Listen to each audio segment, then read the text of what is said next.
Students,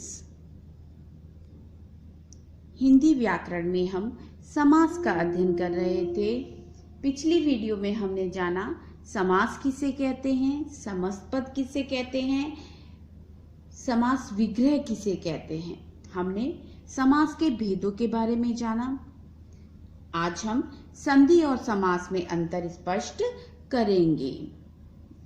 आइए, संधि और समास दोनों ही नए शब्दों का निर्माण होता है। दोनों में ही नए शब्दों का निर्माण होता है। इनकी ये समानता है, संधि और समास दोनों में नए शब्दों का निर्माण होता है।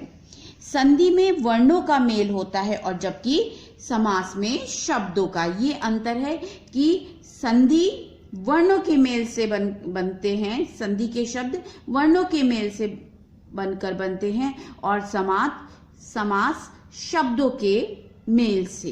ठीक, जैसे समास में पूर्व पद होता है और उत्तर पद, दो से अधिक भी हो सकते हैं, लेकिन पूर्व पद और उत्तर पद के बारे में हमने जाना।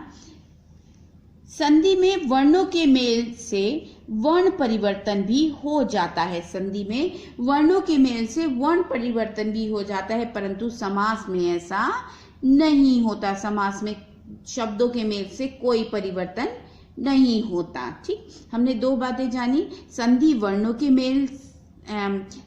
में वर्णों का मेल होता है, जबकि समास में शब्दों का। संधि में वर्णों के मेल से वर्ण परिवर्तन भी हो जाता है, परंतु समास में ऐसा नहीं होता।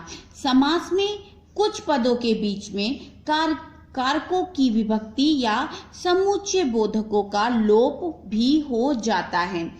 समुच्चय बोधक का लोप, जैसे जहां पर योजक चिन्ह होता है, योजक चिन्ह का प्रयोग है माता, योजक चिन्ह और पिता, माता और पिता।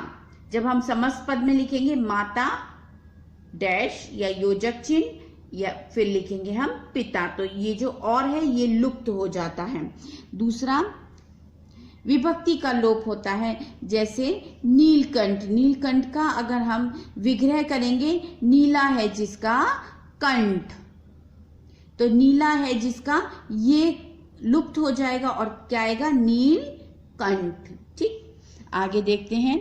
संधिस्थ शब्दों को तोड़ने की प्रक्रिया को संधि विच्छेदन कहते हैं। संधि इस शब्द को, इस तोड़ने की प्रक्रिया को क्या कहते हैं, इस तरीके से लिखने की प्रक्रिया को संधि विच्छेद कहते हैं। जबकि समास में पदों को तोड़ने की प्रक्रिया को समास विग्रह कहते हैं।